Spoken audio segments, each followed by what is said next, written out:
Today's recipe is French onion soup. Peel 6 large red onions in a large pot.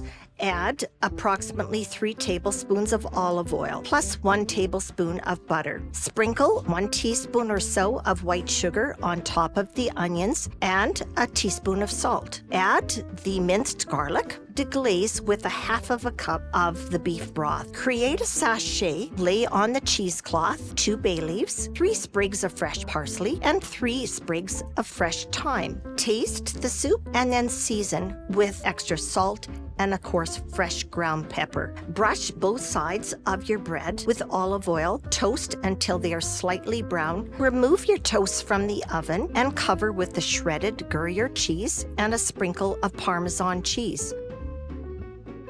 Ladle the soup into the bowls, top with your cheesy toast, and enjoy.